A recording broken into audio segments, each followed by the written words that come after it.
Olá, pessoal. Vamos então dar início à nossa primeira videoaula explicativa sobre a introdução ao estudo da bioquímica celular.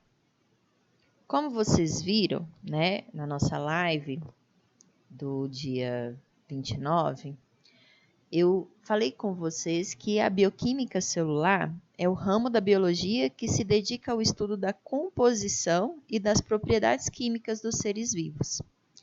Quando a gente fala, então, em matéria viva, a gente vai falar de compostos que vão fazer parte da estrutura desse ser.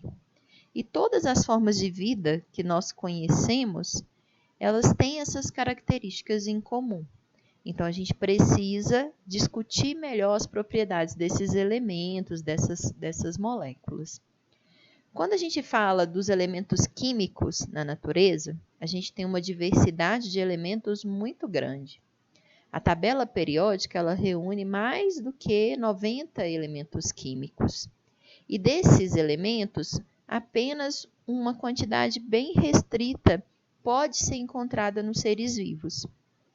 Desses mais de 90 elementos químicos, 26 deles estão presentes nos seres vivos. E esses elementos eles estão presentes em quantidades variáveis. Existem elementos que vão estar presentes em uma maior quantidade, outros vão estar presentes em menor quantidade, mas mesmo estando presente em pequenas quantidades, eles exercem funções de extrema relevância para os seres vivos. Nessa tabela, eu sumarizei para vocês os principais elementos químicos que compõem a matéria viva. Então, a gente pode falar do oxigênio, que o símbolo na tabela periódica é O, que representa aproximadamente 65% dos componentes da matéria viva. O carbono, na tabela periódica, ele apresenta como C, ele representa aproximadamente 18% da matéria viva. O hidrogênio, que é representado por H, 10%. O nitrogênio, que é representado por N, representa 3%. O fósforo, que é representado por P, representa 1,2% do conteúdo das células, da matéria viva. E o enxofre, que é representado por S, representa 0,25% da matéria viva conhecida. Esses elementos, eles estão presentes em maior abundância nos seres vivos. Então, tem um macetinho que a gente pode usar, que é a palavra CHOMPS, Ou então N-CHOPS.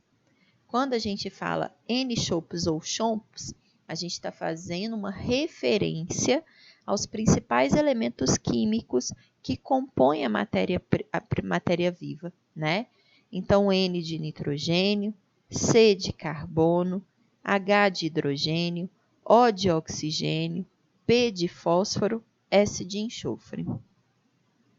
Quando a gente fala, então, desses componentes da matéria viva, a gente pode fazer a distinção de dois grandes grupos.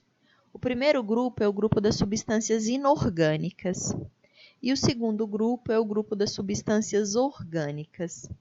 O que é um composto ou uma substância inorgânica? É aquela que ela não apresenta ou tem pequenas quantidades de carbono na sua constituição. Então, ela é majoritariamente constituída de outros elementos químicos. Dentre as substâncias inorgânicas, as de maior importância para nós serão a água e os sais minerais. Quando a gente fala de substâncias orgânicas, aí a gente está se referindo a um outro conjunto de substâncias que tem carbono, hidrogênio e oxigênio na sua constituição ao mesmo tempo. Por que eu estou falando ao mesmo tempo? Porque se eu for olhar o conceito químico, na química, gás carbônico, que é CO2, é uma molécula orgânica. Por que o gás carbônico é orgânico para a química? Porque tem carbono na sua constituição. Mas para a biologia, o gás carbônico é uma molécula inorgânica. Por quê? Porque só tem carbono e oxigênio, não tem hidrogênio na sua constituição. Então, eu queria que vocês ficassem bem atentos a esse conceito. O que é orgânico para a biologia? O que é orgânico para a química? Para a biologia, uma molécula é orgânica quando ela tem carbono, hidrogênio e oxigênio ao mesmo tempo na sua constituição, ok? Então, vamos falar agora a respeito das substâncias inorgânicas. A primeira e a principal substância inorgânica presente nos diferentes seres vivos é a molécula de água. E a água é quimicamente constituída de 2 átomos de hidrogênio e 1 átomo de oxigênio. A água é obtida tanto dos alimentos líquidos quanto dos sólidos e da própria água potável, que é consumida in natura.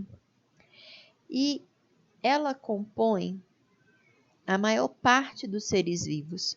A gente finalizou a nossa aula, live, falando que nós, seres humanos, temos de 75% a 80% do nosso peso corporal composto por água. Mas existem formas de vida que têm um percentual de água ainda maior. Eu dei até o exemplo, das águas vivas, que geralmente estão associadas com acidentes de queimadura no litoral brasileiro. Elas têm aproximadamente 90% a 95% do seu peso corporal constituído por água. E qual que é a importância da água? A água, ela é o solvente universal. Quer dizer, então, que ela tem uma alta capacidade de dissolver, ou seja, de separar compostos iônicos e polares. Então, por exemplo, se eu pegar sal de cozinha e jogar em água, eu consigo solubilizar esse sal na água. A mesma coisa eu consigo fazer com a molécula de açúcar, que é a molécula de glicose ou de sacarose, ok? Então, ela é o solvente universal. Então, ela vai servir de meio para que as reações químicas aconteçam, E ela vai, muitas vezes, não só ser o solvente, mas ela vai ser reagente ou produto dessas reações químicas que acontecem no nosso organismo. Ela vai participar das reações químicas de hidrólise. Vamos ficar atenta a esse nome, hidroágua, lise, quebra. Então, quebra através da água. Existem reações químicas que se dão, que acontecem através da quebra da molécula da água.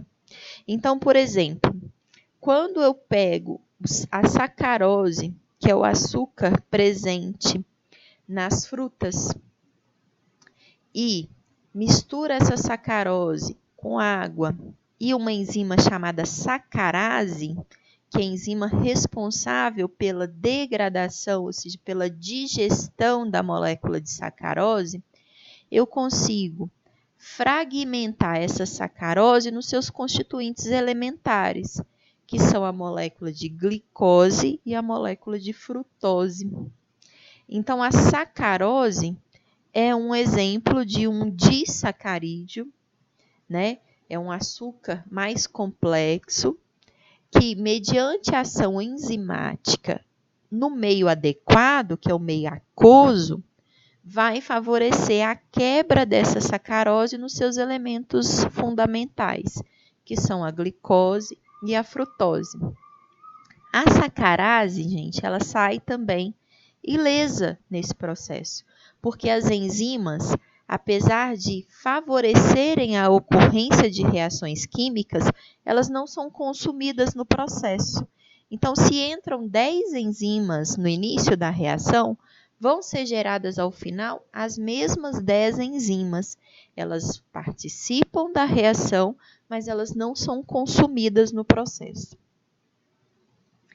A água também, ela é um importante regulador térmico.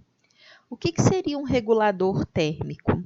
seria uma substância para a qual eu posso transferir calor sem alterar de forma drástica a sua temperatura, mas alterando a temperatura daquele doador de calor, né? E por que que a água é um importante regulador térmico? Ela possui uma propriedade física que a gente chama de calor específico. E a água ela tem elevado calor específico. Isso quer dizer que eu preciso fornecer muito calor para a molécula de água para conseguir alterar a sua temperatura em 1 grau Celsius. Mas todas as vezes que eu faço essa transferência desse calor produzido excessivamente para a molécula de água, muitas vezes eu equilibro a temperatura ou eu volto à normalidade a temperatura daquele doador. Então, por exemplo, em situações de febre, eu produzo calor de uma forma excessiva. Isso é uma resposta do meu sistema imunológico a um processo infeccioso, provavelmente, né? Durante o processo febril, é comum eu transpirar excessivamente. Essa transpiração excessiva, ela decorre da doação do calor que eu estou produzindo de maneira exacerbada para as minhas moléculas de água. Nesse processo de transferência de calor, eu vou favorecer a perda de água através da transpiração, né, das glândulas sudoríparas, e essa água perdida no processo de transpiração, ela vai tender a normalizar a minha temperatura normalmente, né? Nós, seres humanos, temos uma temperatura próxima de 37,3 graus. Existem pessoas que têm uma tendência a ter uma temperatura um pouco menor, 36,5. Existem pessoas que naturalmente têm uma temperatura um pouco maior, 37,5, 37,6. Isso é do indivíduo. Por isso que existem pessoas que são mais calorentas, outras são mais friorentas. As pessoas mais friorentas, elas têm uma tendência a ter uma temperatura corporal menor. Então, qualquer perda de calor para o ambiente ou para a molécula de água é facilmente percebida pelo termostato, né, desse indivíduo. Então, ele tem aquela sensação de frio. Ele vai ter uma tendência a se agasalhar de forma a garantir a manutenção do calor ou do pouco calor que ele produz no organismo dele, tá? Então, como a água possui alto calor específico, ela impede, né, variações bruscas da sua temperatura e tem uma tendência a manter a temperatura celular, ou seja, do doador de calor, constante, né? E como que ela atua como regulador térmico? Eu já dei a dica aqui, através do suor, né? O suor é um líquido que, na verdade, é uma solução composta de água e sais minerais, que ela é liberada pelas nossas glândulas sudoríparas com a finalidade de diminuir a nossa temperatura corporal. Então, vocês podem reparar que nós transpiramos mais nos períodos de maior insolação. Ou se eu estiver exposto, né, à luz solar, e com isso eu tenho uma tendência a aumentar minha temperatura, aumentar a minha perda de água por transpiração, ou nos períodos de calor intenso, no verão. No inverno, a gente tem uma tendência a transpirar menos. Por quê? Porque a gente tem uma tendência a produzir menos calor, né? Ou então, essa influência da temperatura externa na nossa temperatura corporal é menor. Então, a gente tem uma tendência a, no inverno, ter uma temperatura corporal mais estável, né? Vamos lembrar também que não são todos os seres vivos que têm essa capacidade de manutenção da sua temperatura corporal. Somente as aves e os mamíferos mantêm a sua temperatura corporal constante. O restante dos animais que nós conhecemos, eles regulam a sua temperatura a partir da temperatura ambiente, né? A água também, ela vai funcionar como transporte de substâncias. E nesse transporte, ela pode transportar alimento, ela pode transportar gases respiratórios, como o oxigênio ou gás carbônico. Ela pode transportar excretas. Então, por exemplo, todas as excretas geradas pelas nossas células, elas são transmitidas à nossa corrente sanguínea. O nosso sangue é uma solução rica em água, que ao passar pelo nosso sistema renal, vai ser filtrada. E na hora que eu tenho essa função renal atuando, eu separo essa excreta do que é sangue. O sangue volta a circular, a excreta vai compor aí a minha urina, ok? A água também, ela vai transportar substâncias como as seivas das plantas, né? As plantas, elas transportam 2 tipos de seiva. A seiva bruta, que é composta de água e sais minerais, e o trânsito dessa seiva é sempre das raízes para o topo da árvore. Já a seiva elaborada é a seiva que contém os constituintes, os produtos do processo fotossintético. Então, toda a glicose produzida no processo de fotossíntese vai ser distribuído pelas outras células do vegetal através da seiva elaborada, que tem o seguinte trânsito, né, de circulação, sempre das folhas para as raízes. Então, esse transporte dessas substâncias, sejam eles gases, sejam eles nutrientes, sejam eles sais minerais, sempre vai acontecer no meio aquoso para as formas de vida como nós conhecemos. A água também pode atuar como lubrificante, né? Então, ela compõe as lágrimas que estão presentes lá nos nossos olhos, que tem função de defesa pela presença de enzimas, né? Que tem função ali de umidificação do olho, que é uma estrutura extremamente sensível. A gente também tem a água atuando como lubrificante dentro das nossas articulações. Existem pessoas, inclusive, que têm uma tendência a produzir ou esse líquido de forma excessiva ou de forma escassa. Nas duas situações, há problema para o indivíduo, né? Ele precisa necessariamente de uma intervenção cirúrgica, seja para a remoção desse líquido produzido de maneira excessiva, seja pela substituição desse líquido que não está sendo produzido por um silicone ou uma borracha, com a finalidade de proteger a articulação, né, do choque mecânico, osso com osso, que geraria aí uma série de complicações para esse indivíduo. A água ela vai atuar também no equilíbrio osmótico, né? Então, o que é esse equilíbrio osmótico? É a quantidade de água que eu tenho dentro ou fora da minha célula. E essa quantidade ela é extremamente importante para manter a nossa homeostase, ou seja, o nosso equilíbrio. Todo mundo aqui já deve ter vivido uma situação de permanecer, por exemplo, no banho quente por mais tempo, né? E uma das primeiras coisas que a gente nota é que a ponta dos dedos se enrugam. Num primeiro momento, você tem aquela falsa impressão que o dedo enrugou porque ele desidratou. Mas, na verdade, por que o dedo enruga? Quando você permanece muito tempo no banho, né? Ou na água, seja numa banheira, seja no chuveiro ou numa piscina, você é o meio mais concentrado em relação àquele ambiente no qual você se encontra. Então, tem mais água, por exemplo, na banheira ou na piscina do que no seu organismo. Quando existe esse desequilíbrio e eu tenho menos água que o ambiente, a tendência da água do ambiente é entrar.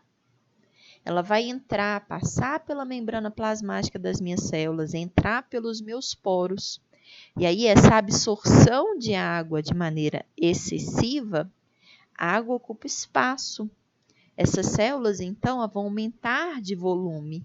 Esse aumento de volume vai favorecer a sobreposição de uma célula sobre a outra, que a gente vai enxergar como murchar da ponta dos dedos. Saí daquela situação, deixei a piscina, deixei a banheira, saí do chuveiro. Em questões de minutos, o seu dedo volta à normalidade. Porque você desidratou?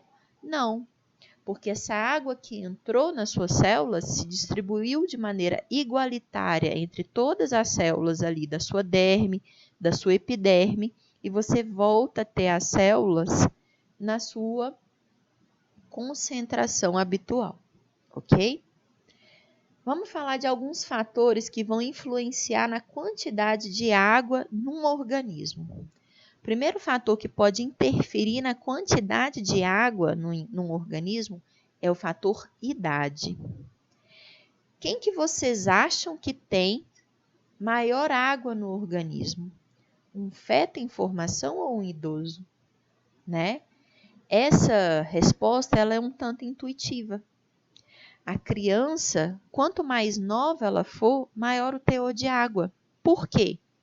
Bem, o feto em formação, ele está originando as suas estruturas. Ele está com seu metabolismo no nível mais alto. Então, as reações metabólicas estão acontecendo em maior quantidade. Necessariamente, nessa condição, eu preciso de mais água.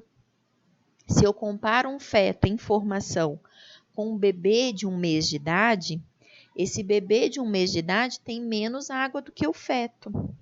Mas o bebê de 1 mês tem mais água do que um idoso, que tem mais água aqui, né? Então, quanto maior a idade, menor é a quantidade de água que o indivíduo tem no organismo, tá?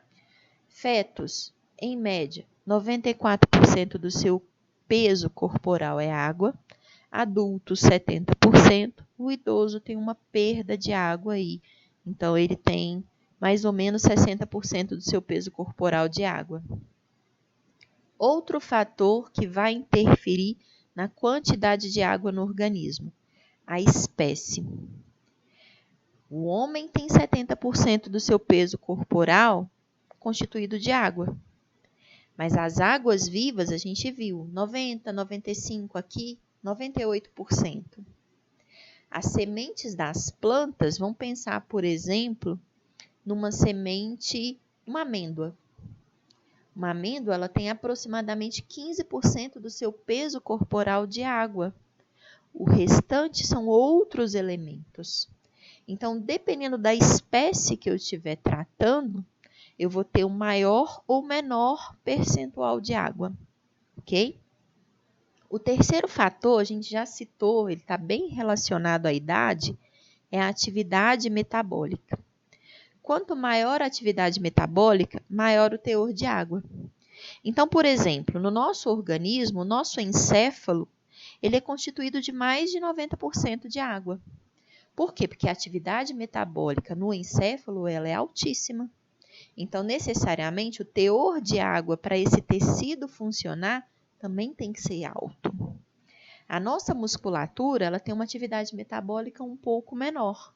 Então, necessariamente, o teor de água dela também é menor. A nossa dentina, que constitui, né, o tecido que preenche o nosso dente, ele tem um metabolismo mais baixo. Então, o seu teor de água é de 12%. Então, quanto maior a atividade metabólica, também maior o percentual de água. Ok? Então, eu sugiro para vocês que vocês acessem o vídeo que está disponível lá na plataforma Meu Bernoulli. É o vídeo que mostra o desvio mágico da água. Ele vai falar um pouquinho de energia estática. E por que eu estou pedindo para vocês assistirem a esse vídeo?